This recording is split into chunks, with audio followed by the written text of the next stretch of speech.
ஆண்டவராகிய இயேசு கிறிஸ்துவின் விலையேறப்பட்ட நாமத்தினாலே ஆண்டவர்களை கொடுத்ததான ஏஜே பவர் மினிஸ்ட்ரி சார்பிலே அன்பின் நல்வாழ்த்துக்களை தெரிவித்துக் கொள்கிறோம்.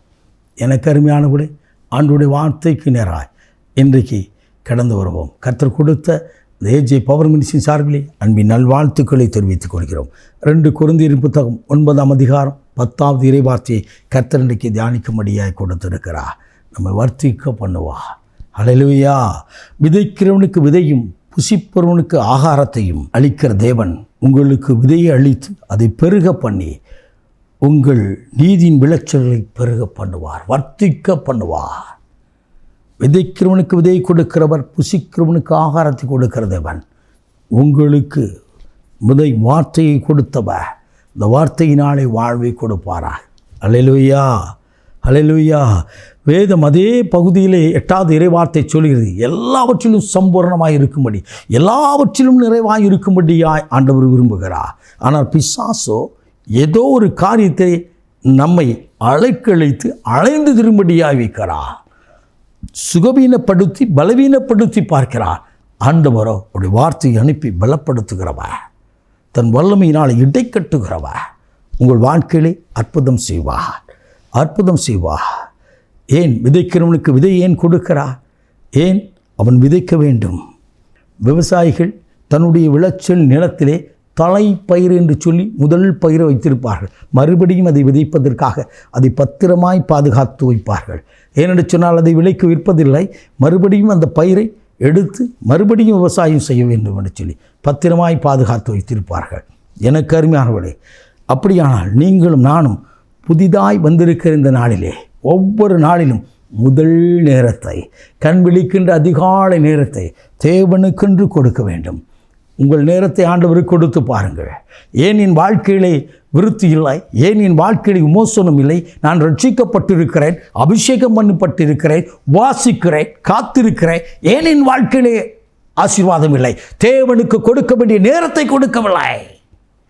தேவனுக்கென்று தேவனோடு கூட உறவாடும் நேரத்தை விட்டுவிட்டு ஏதோ மனிதர்களோடு இருக்கிறோம், அலைபேசியிலே அமர்ந்து இருக்கிறோம்.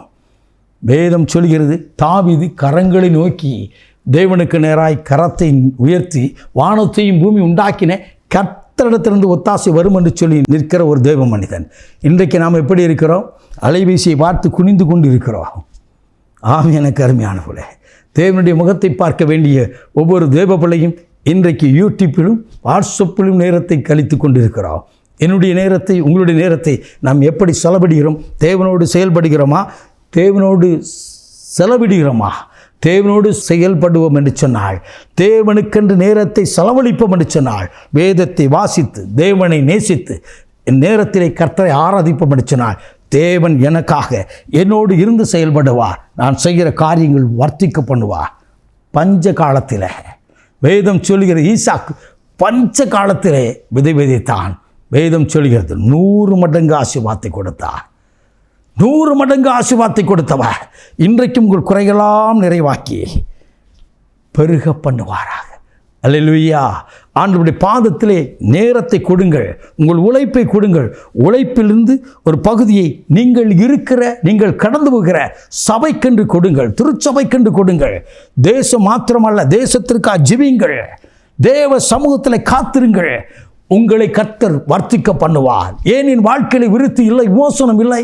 தேவனுடைய சமூகத்தில் நான் நின்று காத்திருந்து ஜெபிப்பதில்லை, என்னுடையதை அவர் கரத்தில் கொடுப்பதில்லை.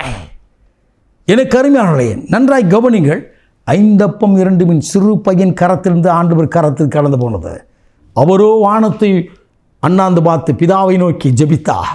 அவர்கள் அனைவரும் உணவருந்தி மீத துணிக்கள் எடுக்க வைத்த தேவன் இன்றைக்கு உங்கள் வாழ்க்கையில் பெருக்கத்தை பெருக பண்ணுவாராக. எனக்கு அருமையானவர்களே, உங்கள் ஜெபம் பெருகும், அபிஷேகம் பெருகும், ஆசீர்வாதம் பெருகும். ஆண்டவருக்கு முன்னதாய் வந்து நின்றால் நீங்கள் ஆண்டவருக்கு முன்னதாய் நின்று பாருங்கள், கர்த்தர் அளவில்லாமல் உங்களை ஆசீர்வதிப்பாராக. ஹல்லேலூயா. நாம் ஜெபிப்போமா? மகா பரிசுத்தமுள்ள தகப்பனே, இந்த அற்புதமான வேலைக்காய் ஸ்தோத்திரிக்கிறோம்.